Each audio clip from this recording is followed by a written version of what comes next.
Oh, I thought you were...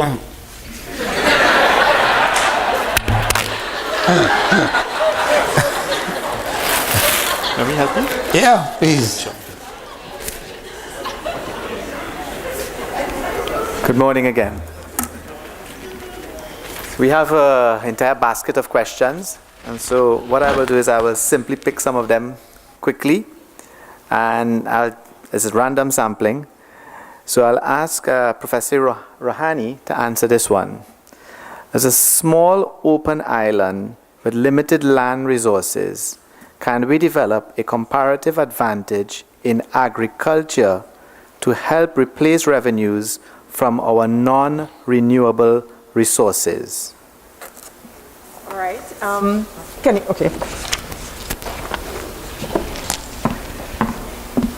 We realize we have limited land resources, but we also have to look at technology. And if you look at some of what is being done in some of the Asian countries, they actually go up in the air with structures. And we also need to think out of the box with respect to technology and how we can use technology with respect to small land masses. Because if you go to Singapore, and if you go to Hong Kong, and if you go to South Korea, very, very small countries, but everything goes up in the air as well, and they are very productive countries. South Korea is one of the 14th largest economy in the world. Singapore, number one. So we have to learn from what the others have done, and the others have done this with little or no natural resources. Why can't we? We, as Trinidad now, we have an opportunity to partner with Guyana. They have a lot of land mass. We need to go for it, right? So we got to start broadening our thinking. There are opportunities, and we have to go behind those opportunities. Otherwise, we'll die. We cannot continue importing goods. We don't have the resources to continue importing these goods. We have to think out of the box now. Thank you.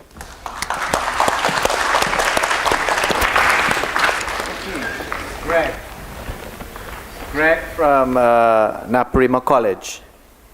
Greg Rampasad Singh. Where's Greg? Good, Greg. So I'm going to place your question here now. Greg is asking an infrastructure development question. So I guess anyone from the panel, Professor Sweet might answer best. Why must we wait for the dry season to wreak havoc and cause millions of dollars in damages for us to realize that this is a major issue that should be dealt with in the dry season?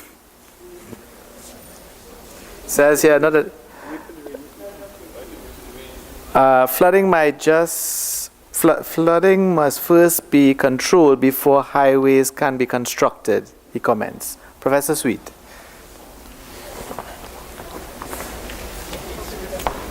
Could stay right there and use the mic. All right.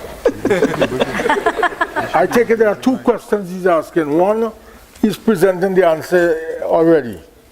Why must we wait on the dry season? This is a question that I too have wrestled with. And why do we wait on the rainy season to clean drains? Why do we wait on the rainy season to start dredging the rivers after flood, like in Diego Martin, etc.? We have been doing this for years, and we continue to do it. Somebody has to say, look, we will stop doing it. So the question almost begs the answer. The second question seems to be pointing towards the highway deep down south.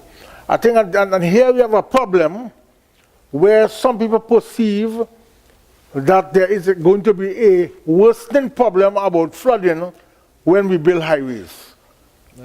All I ask the people who think so to do is to look at the Florida Everglades. We have one of the longest bridges in the world. We have throughout the world, and as Dr. Murad said, parts of Asia, where people have gone into sensitive areas and they have built bridges and roads and they have dealt with flooding. So that's another insurmountable point. Some of us believe that that's an insurmountable point. I don't share the same position with Dr. Kublal Singh. I believe that the flooding problem doesn't have to become worse with the building of the highway. And all we need to do is to look around the world and see solutions.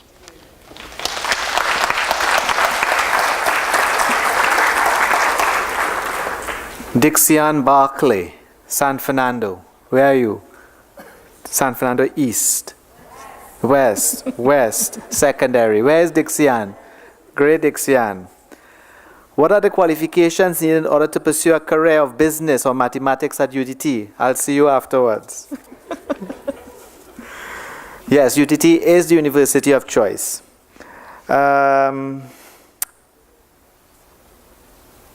Here we have a question from Abdul Salim Ali.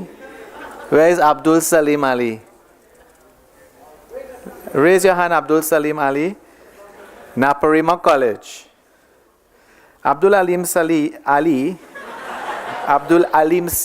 Salim Ali will be sending his question again to Professor Sweet. See many construction people in Naparima. Prof, is asking, to what extent is it true to say that the construction sector is being neglected in terms of budget allocation and in terms of employment of locals and hiring of local contractors to do large-scale government infrastructural development? Good question. All right. Yeah, good question. We can also ask our Tobago representative. All right. I would not say that the construction sector has been underfunded. About three of the speakers today mentioned the point that when we allocate money on a budget, seldom does anyone go back and see what happened at the end of the year. But when you check, you'd find that a lot of times we are debating about deficit and etc. And at the end of the year, they don't spend much of the money. Many of the projects never get started. And therefore, to some people, we are engaging in a kind of parallel dance of imagination. The construction sector has problems, and there are solutions, but funding is not the main one. I suppose the contractors will say they need to get paid. Others will say, but because we have projects that have been scheduled and don't get started for one reason or the other. We have a long gestation period where we keep looking at it for over a period, sometimes 4 or 5 years, when the money may have been allocated in a previous time. Dr. Allison? Yeah, I would add that if you looked at the first presentation by Mr. Baha, where he showed the rising graph in 2000 to 2008, at that point in time when the country was buoyant economically, contractors, local contractors, were in a state where they overcharged for some of the projects that they would have done. And the government, having realized that, that weakness in the system would have brought in external contractors. Or maybe I should say, in addition to that, we had so many projects to do because of the available revenue that the availability of contractors to execute the projects efficiently became lower and lower as the revenues increased. So with the absence of adequate contracting capacity, it was an opportunity for the government to invite external contractors to Trinidad and Tobago to assist in the development because they wanted some of these projects to move, be implemented much quicker than the local industry was capable of doing. Now, it is reasonable in organizing such policy that when there is a downturn, as shown in the red on the graph, that you should now reduce the input of outside contractors or that outside capacity to ensure that your internal capacity is always in use. But in our case, we have found ourselves stuck with many of these external contractors where they still continue to operate and build projects in a downturn, while our local industry is suffering because we have many contractors who have no work to do. It is something that has to be managed. You put your foot on the gas when the availability of revenue is there, and you have to slow down when the revenues slow down as well.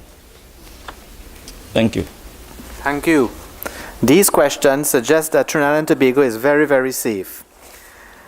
I have a question here. The person scratched off their name. It's Naparima Boys. Then they wrote anonymous.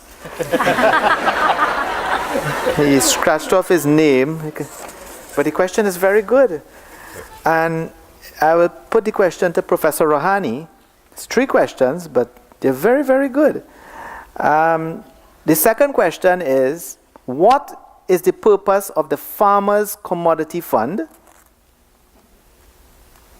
And his first question, the person's first question is, what effects does the removal of VAT have on the food production sector? Okay, the purpose, can you hear me? Yeah. The purpose of the Farmers' Commodity Fund is really to create a buffer for farmers when there are gluts in the market or when the farmers cannot produce enough. The price will, it will help with price stabilization. So that is the thinking behind the Farmers' Commodity Funds. Because many times when, you have climate change, flooding or so, prices go up. So the government is putting in a fund to offset that increase in price. So that at the end of the day, the farmers benefit and as well the consumers benefit.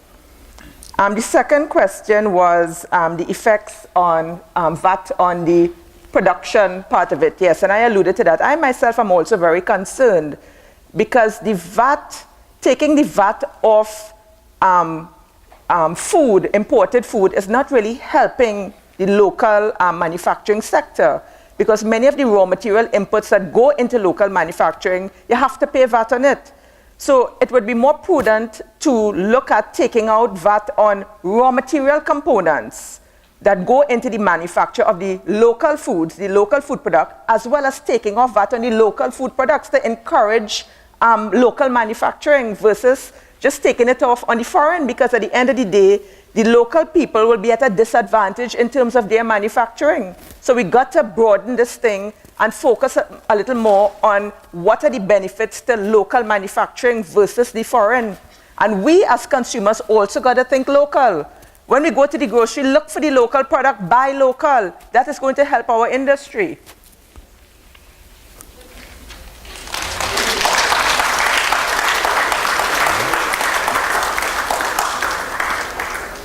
Professor Rohani again from Alyssa Mahadev and Reena Ramsamuj, Astra Girls College.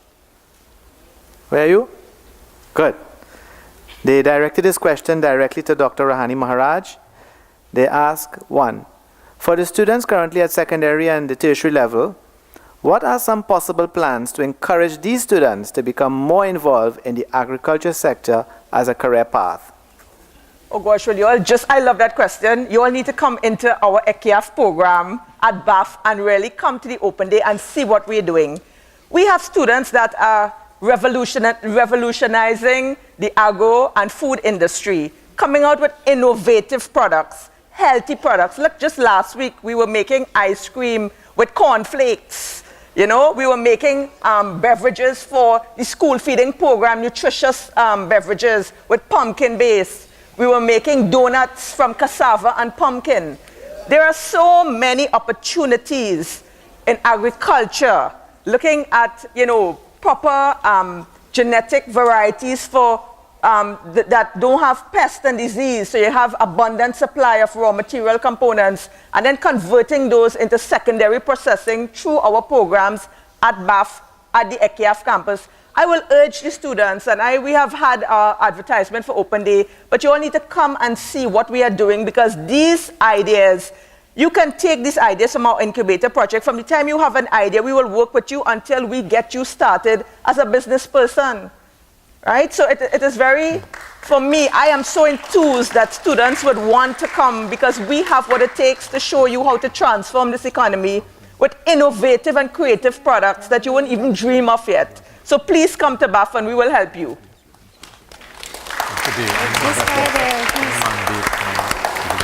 Okay, we have a question here from Scratch Names again.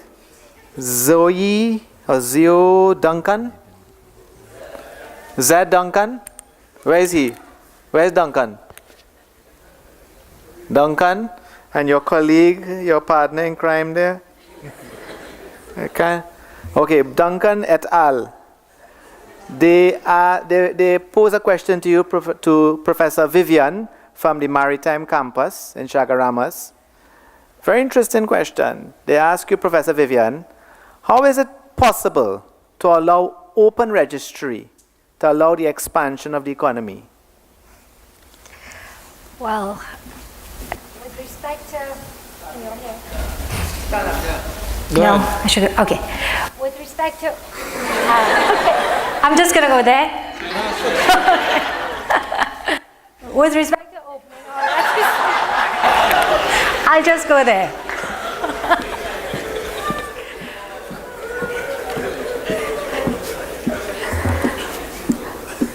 Many countries within the Caribbean that do not have the natural resource base as we do have opened their registry as a form of generating revenue.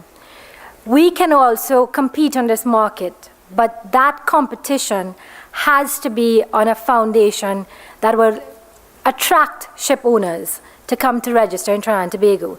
Registration of a vessel would bring revenue in the form of tonnage taxes, in the form of employment, because if we have vessels actually registering into Trinidad, we as a flag state now, because you're registering to be governed by the laws of Trinidad and Tobago, we can impose staff requirements. We can say perhaps you must take on cadets for our programs, you must employ UTT nationals, your captain can perhaps be a Trinidad and Tobago national. So as a result of that, opening the registry is an opportunity to drive the maritime sector. We have research in our campus that has indicated that there's a strong relationship between small island states that open their registry. They are forced to comply with the applicable international standards to ensure that they retain a competitive advantage in the international shipping market. So opening our registry can in fact drive the sector, but that has to be predicated on the proper legal and institutional framework to drive such a policy forward. Thank you. Economics class of 6BA. Naparima boys. Where's that class? That whole class asks this one question? Okay. Do we have the ability to benefit from economies of scale in agriculture to compete with the rest of the world given our limited size? Professor Maharaj. All right. Let's just start to look at what we have. Our food import bill is $4 billion TT dollars on an annual basis. When you look at the food import bill in the Caribbean, it is probably $4 billion US dollars on an annual basis. We have everybody can play in this market, right? So we can play in this market, and young people and entrepreneurs can benefit because there is opportunity within our local country as well as even in the CARICOM countries. So even when we look at it in the Caribbean, we can play there. I know it's, to compete on an international scale would also require us to revamp our laws and regulations. For example, the US now has this FSMA law that came into effect 2010. We have to understand now some of these requirements that the US is imposing so that we can compete and play in that arena. But notwithstanding that, why is it we can't even play in a 4 billion TT game? We can do that. So we need to start to look at it in that perspective. I think we have Professor Rahani on fire today. I will now bring the question and answer session to a close, and I will keep all the questions in the basket and we will type them up and we will give them some serious consideration. I will now make some closing remarks and then hand the program back to Professor Selwyn Ryan to do the vote of thanks and wrap things up. There's really no need for me to repeat what you have heard today. So my closing remarks will not revisit what was presented here or outlined today. What I want to do in closing is to use these brief statements I'm going to make as a fulcrum in action. That is, this ending today becomes a beginning in itself. What can you expect after today? Well, we want to plan a series of sector consultations. 2, we want to plan a similar forum in Napa North next Wednesday, and all of you are invited to come again. Some of the presenters will remain the same so long as they are available, and we will have new ones as well. And we will invite the schools from North like St. Mary's and QRC, St. Joseph, SAG, St. George's, Hillview, etc. I'd like, however, to highlight some of the critical projects ahead which you will have to lead. Number 1, as I listen to the presenters, I want to highlight these things to you and for you to go home and to think about them. 1, a Caribbean transport infrastructure project that integrates air and sea transport for cargo and passengers. 2, legislation on policy and legislation for the construction sector to stimulate the economy.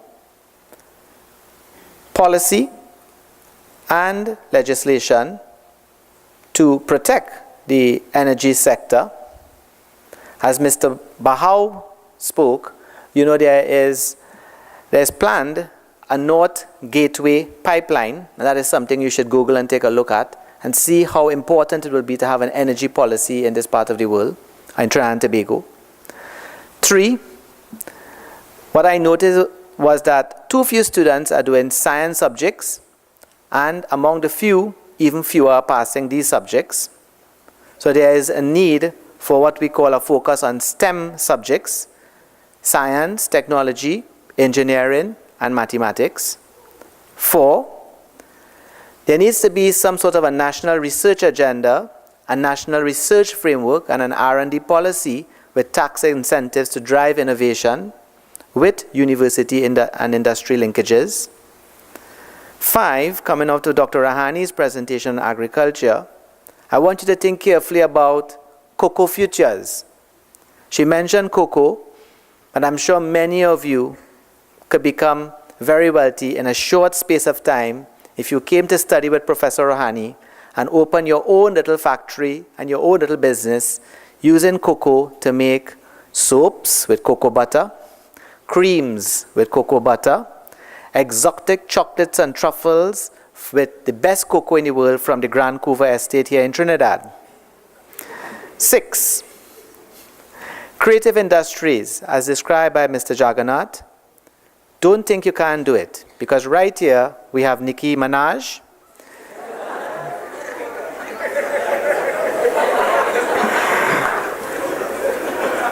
we have Marshall with Pitbull,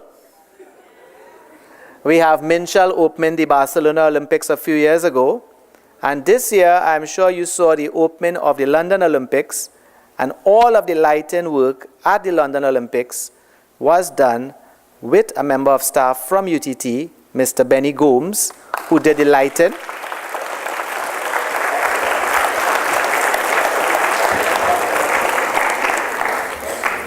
I did not give him enough time off to stay to do the closing. He had to come back to school to teach. In ICT at UTT, at our creative campus, we plan to develop apps for iPhones and Blackberries with workshops with Apple computers and with Blackberry, and that's how we drive the curriculum.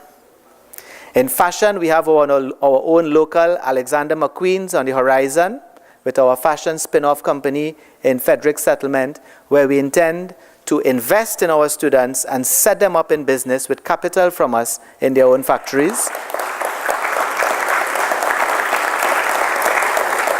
The work of Professor Vivian and other people at the Maritime Campus is very, very important, because if you pay attention to your environment, you'll notice that a new lane is being built on the Panama Canal, and you should try and understand why. And you should try and figure out how Brazil is going to get to China before America.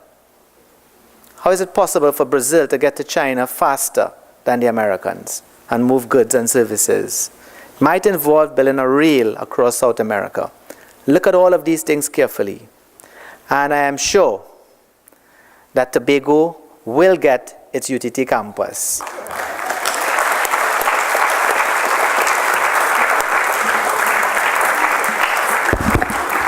Thank you very much. I simply want to add that personally I have enjoyed this morning's presentation enormously.